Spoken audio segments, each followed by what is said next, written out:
And we're going to record. So, hello again. Welcome to the Guaranteed Admissions for California Residents webinar today. We're going to go ahead and kick off this webinar with some introductions from myself. So, who am I? My name is Javon Edwards, pronouns she, her, hers, and I am the Assistant Director for High School Services, overseeing a wonderful team of 5 total freshman admissions counselors that serve the entire state of California for high school outreach and recruitment efforts in the Office of Admissions. I'm going to go ahead and pass it along to my incredible colleague, my counterpart within outreach and recruitment. Chelly, you want to go ahead and provide an introduction?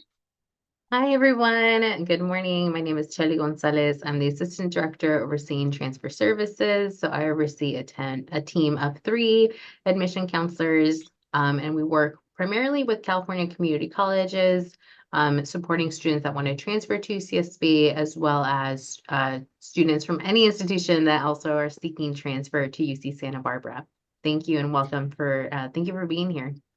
Thank you so much, Chelly. And you all will hear from Chelly in just a little bit. But to give you a roadmap for today's presentation, it should last anywhere between 30 to 40 minutes. So again, thank you for being here today. Thank you for taking some time out of your day to be here with us to learn more about guaranteed admission for our California residents. On the screen is going to be an agenda for this presentation. So first off, we're going to define or redefine for some folks the 2 definitions that the UC utilizes between residency for admissions versus residency for tuition purposes. I will go ahead and get started with the guaranteed admissions for freshman admissions and what that actually means for first-year freshman applicants. Firstly, re-reviewing for some of you all the UC eligibility requirements, because I do like to give context in terms of what it's going to look like for those students that might be eligible for guaranteed admissions, but we have to start with the basics. So that is going to be looking at the eligibility requirements. We're also going to be looking at campus-specific selection considerations for admission, so the selection review process, and then we'll dive into those 2 total admission guarantee pathways for California resident applicants. This is going to include the statewide guarantee and also the local guarantee, also known as ELC, eligibility in the local context. Finally, Chelly, our transfer assistant director, she is going to dive in and discuss the transfer admission side and the 2 different transfer guarantee pathways, including the TAG program, so TAG and dual admissions. With that being said, please go ahead, feel free to ask any questions in the Q&A feature at the very bottom of your screen anytime during the presentation. If you have any questions, we are here to support you during this time, during this live webinar. And then as a reminder, if you do miss any information, please go ahead and take a look at the recorded version of this presentation on our YouTube channel, which I'll go ahead and add the link so you can check out some of our previous recorded counselor webinar sessions as well. So let's go ahead and get started with residency admission versus tuition. Now, we do receive a lot of questions about students' residency as it pertains to their evaluation of residency. One, for admission purposes, more than common, it's going to be regarding their tuition purposes, but I want to go ahead and define both of those. Now, in the UC application, students will complete questions about their citizenship, their residency, where their parents or guardians live, the school they attended, and additional personal questions. There are going to be 2 different residency classifications ultimately that the UC campus utilizes. One, again, is for UC admissions eligibility purposes, and then again, one for tuition purposes. So if the student receives an offer of admission, what exactly is the difference between those 2 different classifications, admissions versus tuition? Now, for admission purposes, we are going to be looking at, and this is freshman specific, admissions, we're going to be looking at the school that the student attended, where they graduated from, to help determine if they're a California resident applicant or a non-resident applicant. Now, a freshman applicant is essentially considered a bona fide California resident for admission purposes if the student has answered yes to having attended a California high school for at least 3 years and graduated from a California high school, or has lived in California for the last 12 months or at least 12 months prior to the planned enrollment date that they decide to come into the university. And they are not in possession of a non-immigrant visa to the US. So residency for admission will also come into play, right, for newly admitted students when we're talking about space enrollment allocation. Space enrollment, us being a University of California, a California institution. So we do have allocation needs for California residents versus non-California residents, right? We're also looking at, for admission purposes, residency when we're looking at coursework completion and also GPA considerations for in-state versus out-of-state applicants. For example, UC admissions, we do not weight honors level courses completed outside of the state of California. So my non-resident or my out-of-state applicants, if they've completed any honors coursework at their high school, we are not weighting that coursework. So that's something to consider when we're talking about residency for admission. Now, in addition to the GPA requirements and residency for admission, there are going to be differences between in-state applicants versus out-of-state applicants. 3.0 being the minimum GPA to meet UC eligibility for in-state students, 3.4 for out-of-state. So these are some of the factors that we're looking at when we're talking about residency for admission. Let's briefly move on to residency for tuition. Now, residency for tuition purposes is not going to be reviewed in the admission selection process, but it is going to be a determining factor of resident versus non-resident versus international tuition purposes only.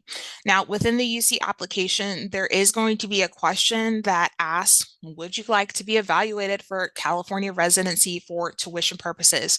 Go ahead and select yes or no, right? And you can see that question prompt at the right of your screen.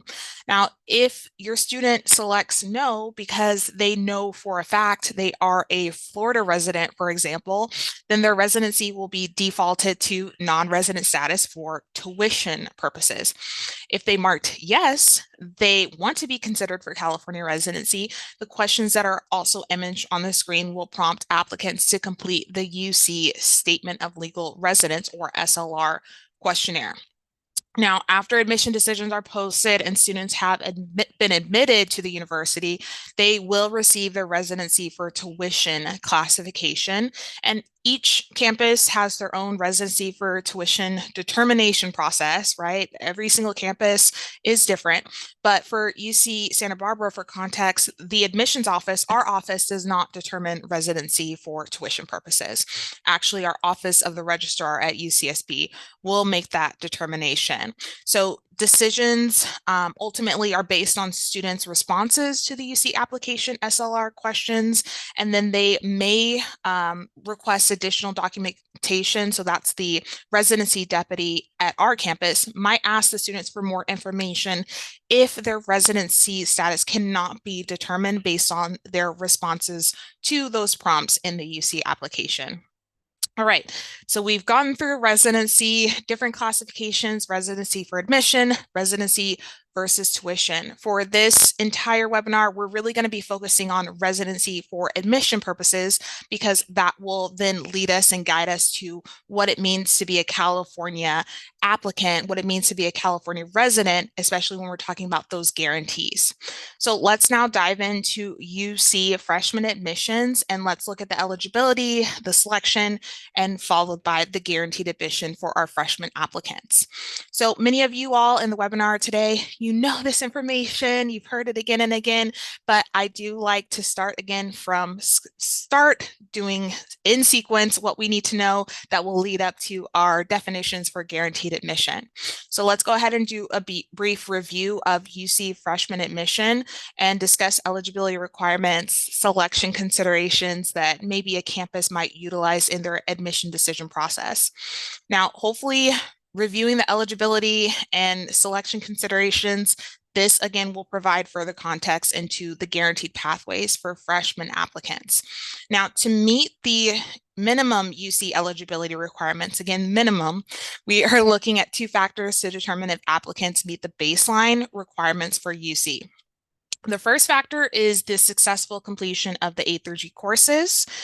all applicants, both in-state and out-of-state applicants, must complete the 15-unit A through G course pattern, and that's going to include your history, your social sciences, your English, your mathematics, your language other than English, and so forth, okay? We also are going to, of course, encourage applicants that they're not only meeting these minimum requirements, but they're exceeding them to be more competitive in the admission selection process. Now, we're also going to be looking at, of course, GPA as a factor as well. In terms of how applications are reviewed, we're talking about the UC selection process. The factors that are used to determine selection, we're ultimately going to be calling this the comprehensive or holistic admissions review. Now, all UC campuses do a comprehensive review of each application, each student's application, but there's going to be different methods that we utilize in terms of that comprehensive review. The comprehensive review at each UC campus is going to be determined ultimately by the faculty at each of those UC campuses. So it is going to be slightly different depending on the goals of that campus. Now, one factor that is not always considered when we're talking about selection is going to be the applicant pool for that given year. Now, the applicant pool may influence several different factors in the application process, including how the applications are reviewed. We're not necessarily comparing applicants when we're talking about the applicant review or the applicant pool process, but students are ultimately competing against every other student that applied and how many students actually applied and what majors those students applied to. Availability for that particular major to that specific campus that the student may have applied to. So that is the context of the applicant pool. Another factor in selection for freshman admission is, of course, the students' extracurriculars and their involvement and their achievements both inside and outside of the classroom. And then these variables are all going to be factored in with consideration to the context of students' educational environment and their accomplishments and achievements in light of the opportunities that have been made available to them. Now, summarizing the UC selection process with consideration of both academic factors and non-academic factors in the application review process is going to comprise of the 5 bullets that you see on the screen. Now, these factors are looking at an individual's achievement, again, within the context of their educational environment, and then the resources and opportunities that are available to them. Now, all 9 undergraduate campuses agreed to consider 13 total factors that will comprise of the faculty-approved comprehensive review criteria. Some of those factors you can see on the screen, such as grade point average, honors courses, performance in academic subject areas, improvement in academic performance, geographic location, special talents, and of course, bolded a little bit in the second bullet and area is going to be the top 9% of students that are applying within the local context, also known as eligibility in the local context or ELC. So to fully give you more in-depth information on how applications are reviewed and those 13 factors, I went ahead and shared a link into the chat so you can take a look to how applications are reviewed in the UC system.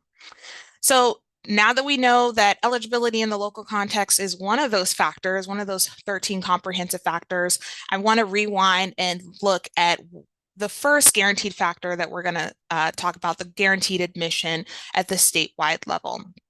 Okay, so again, this is very much specific to freshman applicants. Now, ultimately, the goal of the UC's admission guarantees is to fall in line with the California Master Plan for Higher Education and really to establish universal access to higher education for all Californians. All California residents, essentially in the top 1/8 of the statewide high school graduating class who ultimately apply on time, that they're offered somewhere to be a place of admission at the UC system or even the CSU system, though not necessarily at the campus or major of their first choice. But it is, again, to provide them with access. Now, with the UC's main goal of providing enrollment opportunities to all qualified or eligible California high school graduates seeking freshman or first year admission to the University of California, we have this guarantee or these two guarantees in mind. The two pathways for freshman applicants into the UC system is going to be this statewide guarantee and then also the local guarantee or ELC. Both of those we're going to discuss in a few slides. Now, let's go ahead and dive into the factors that determine students' eligibility to be considered for either of these two guarantees. Firstly, the student must be considered a California resident for admission purposes, which we defined earlier in the presentation. Students must also complete the minimum UC admission requirement. We also define that, right? 3.0 UC GPA minimum, completion of that 15-unit A through G course pattern. And then students must also have applied to at least one UC campus as a first-year freshman applicant. And if the student did not receive an offer of admission to any UC campus, and they meet the eligibility criteria for the statewide guarantee or the local guarantee, they will be provided a spot at a UC campus if space is available. Okay.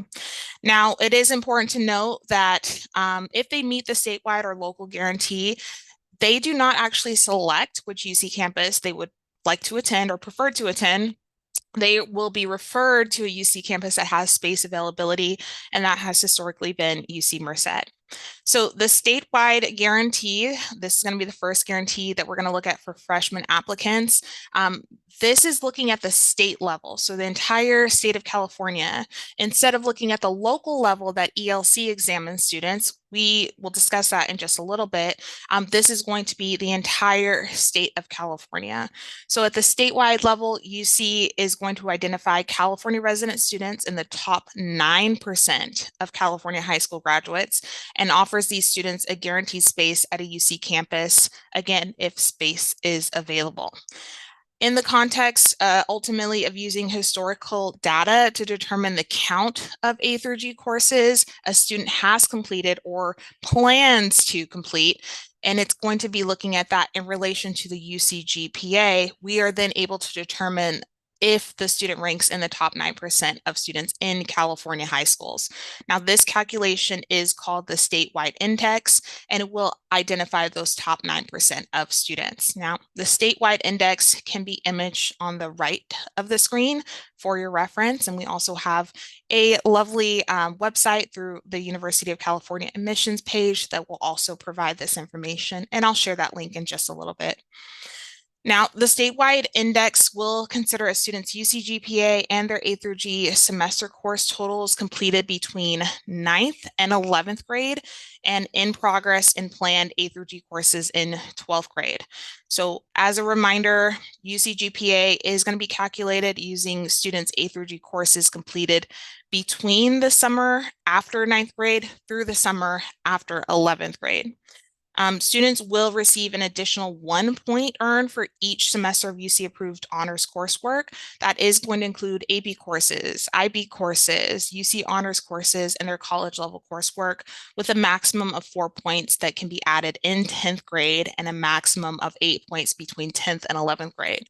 So once a student has ultimately determined their UC GPA, they can then count their total semester counts of UC approved A through G courses. So again, semester counts of those courses completed between 9th through 11th grade and those courses that are in progress or planned for 12th grade.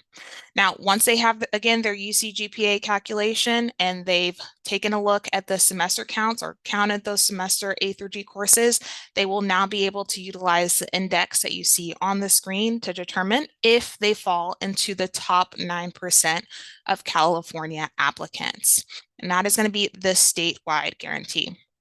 Moving forward with the local guarantee, the next guarantee is not going to be, of course, at the state level, but we're looking at the local level, and not to get confused with region, but it's actually going to be looking at the high school level, the high school context, okay? This ranking is also going to be the top 9%, but again, not statewide. It is going to be looking at the top 9% of students in their high school class. So similar to the statewide guarantee, we are looking at the top 9% of students, but just within their graduating senior class. Now, the ELC program, this program differs from the statewide program because it is essentially ensuring that academically talented and deserving California students all over the state, no matter which high school they're going to, do have an opportunity to join a UC campus. Now, we know that some schools, some affluent schools within high income areas, they might receive more funding, which results to more access to resources. Those resources are a result potentially of an increase in faculty or teacher positions with more AP and IB and honors level coursework offerings. And so that ultimately is not equitable for students that might be in low income areas that do not have the same type of access. So again, this is looking at the local level or the school context when we're talking about eligibility for an admission guarantee, looking at ELC. So if you are a counselor that's attending an ELC school or ELC affiliated school and you're participating in the program, that is fantastic. If you are interested in participating and you know that your school is not in an ELC program, but you are interested in joining, I'll go ahead and add a link to our UCOP's webpage where you can find the UC counselors information on how to join to the ELC program. Now, there is going to be some things that each ELC participating school must complete in order to be eligible, and that is going to be being a public or private high school, of course, located in California. The school must possess an ATP code, so an American Testing Programs code, and also provide a full list of those A through G approved courses or UC approved courses for the most recent academic cycle. The UC is also going to be asking for student data. So looking at the student data for the top 15% of rising seniors, and they're going to ask for that annually. And they're going to also ask that you submit transcript data of the top 15% of those rising seniors every other year. And that's ultimately so we have an understanding of who will be eligible and qualified for the ELC program, but also to acknowledge those students that are within the top 15%, and so that they have an understanding of their options to potentially apply and also potentially be guaranteed admission to a UC campus. Now, recently they did do a webinar on ELC, so I do encourage you to take a look at that webinar recording. It'll give you more information specifically about the eligibility and the local context program. All right. Moving forward, as I wrap up on freshman local guarantee and statewide guarantee admission. So for eligibility for students, of course, they do need to be a California resident for admission purposes, and they also need to be participating or attending a school that is participating in the ELC program. They also need to rank within the top 9% of students within that high school graduating class. And we are going to be looking at a minimum of a 3.0 GPA and completion of the 11-unit course pattern that you see on the screen. So history 1 year, English 2 years, math 2 years, and so forth. Now, the last component that we are looking at for eligibility is that the student has met or will exceed a high school's historic or benchmark GPA. So how is that GPA determined? That benchmark GPA is going to be calculated using the UC's weighted and uncapped GPA between 10th and 11th grades. Again, we are going to request the top 15% student data, as I mentioned in the last slide. And from that data, we will be able to determine the benchmark GPA for that individual school.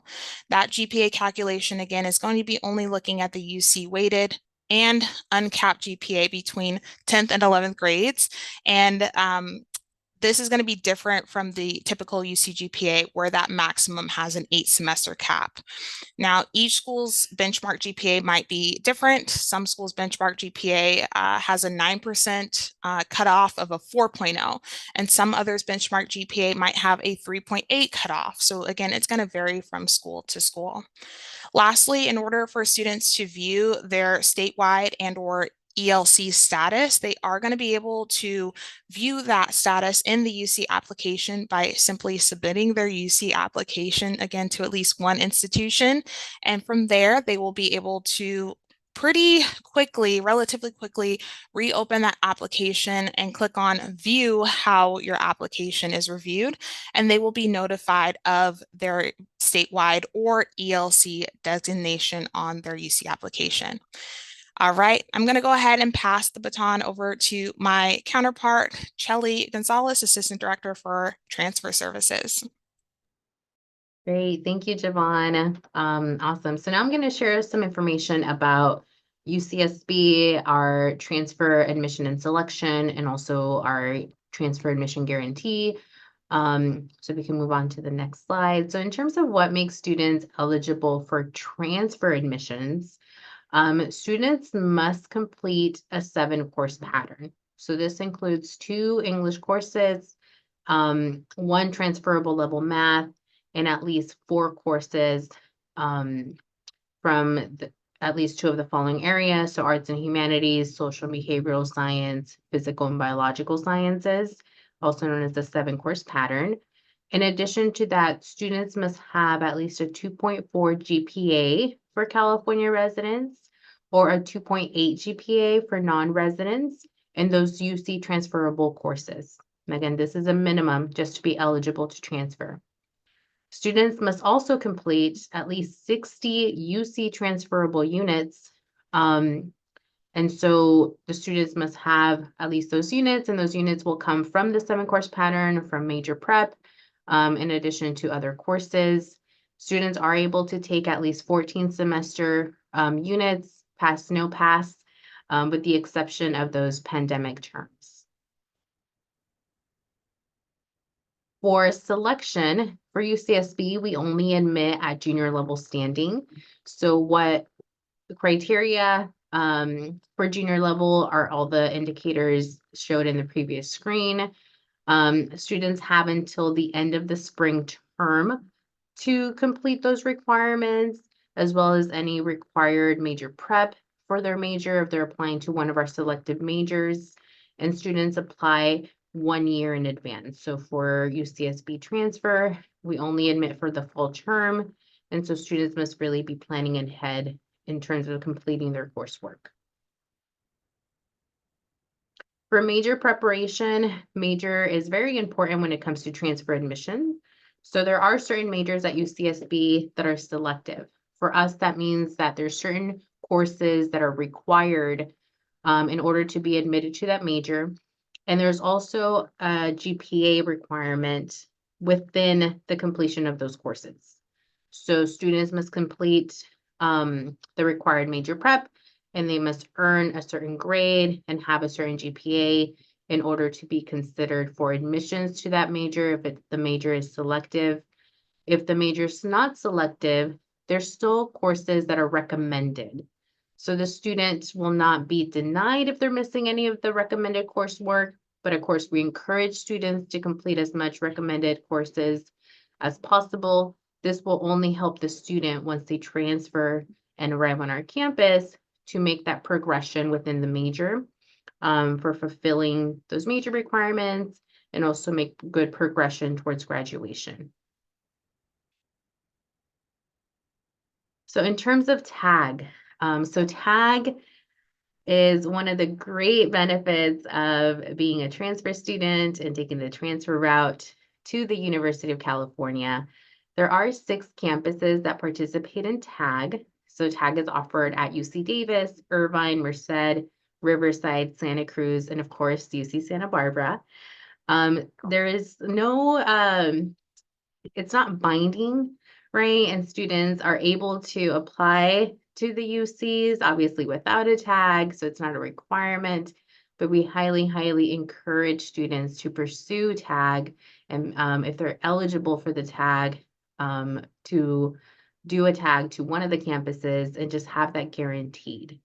The requirements do vary by campus. So today I'm going to focus on UC Santa Barbara specifically, but just know that each particular UC campus that participates in tag will have its own set of GPA requirements, courses, majors that qualify for tag.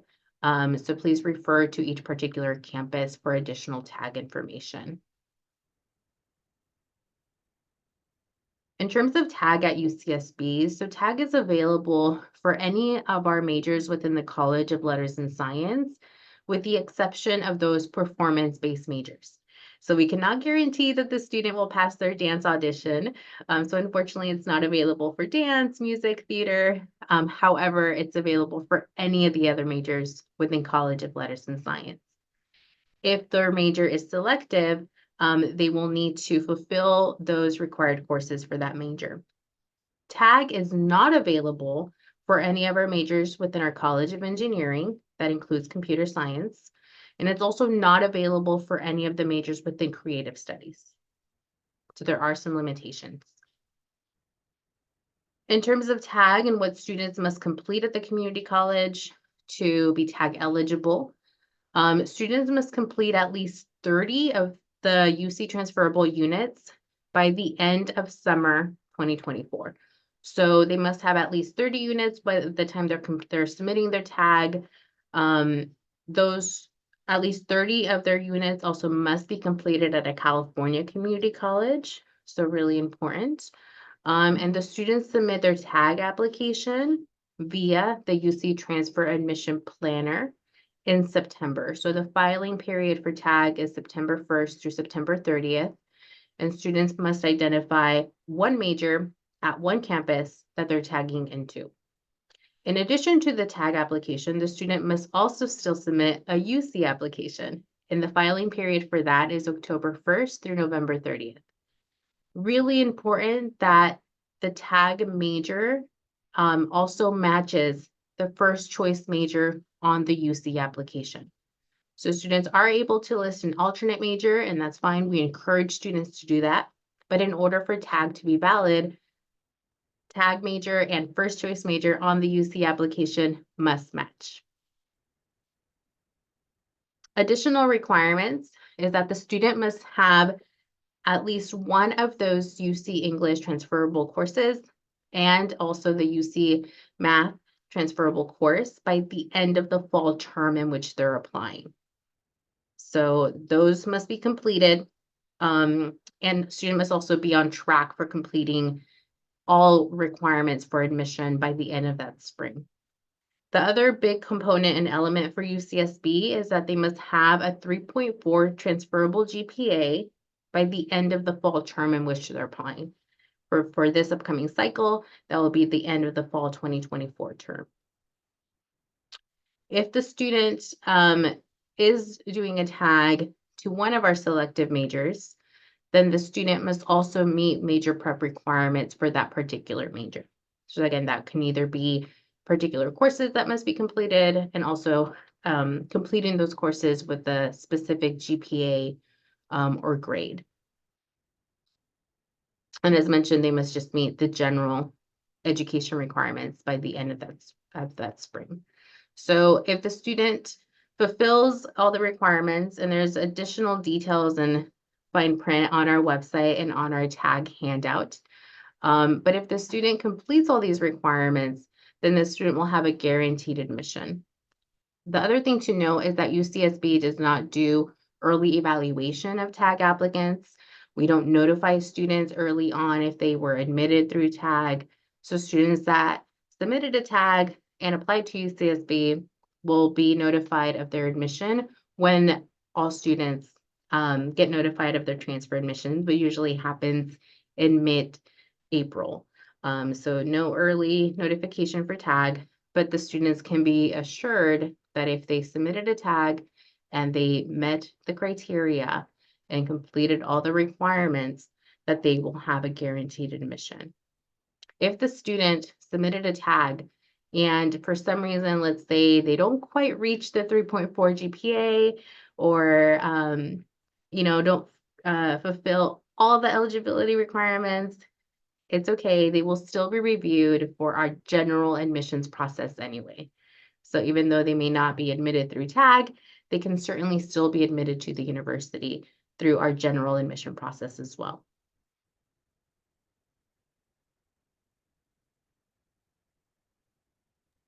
Alrighty, thank you, Chelly, for diving into TAG, our transfer agreement guarantee, transfer admissions guarantee. So at this point, we have wrapped up on the counselor webinar guaranteed admission for California resident students and our California applicants. We do have a ton of resources available for you all as a reminder on our counselor resources webpage. The QR code is available on the screen, but I will also add that resources page into the chat for those of you that would prefer a link.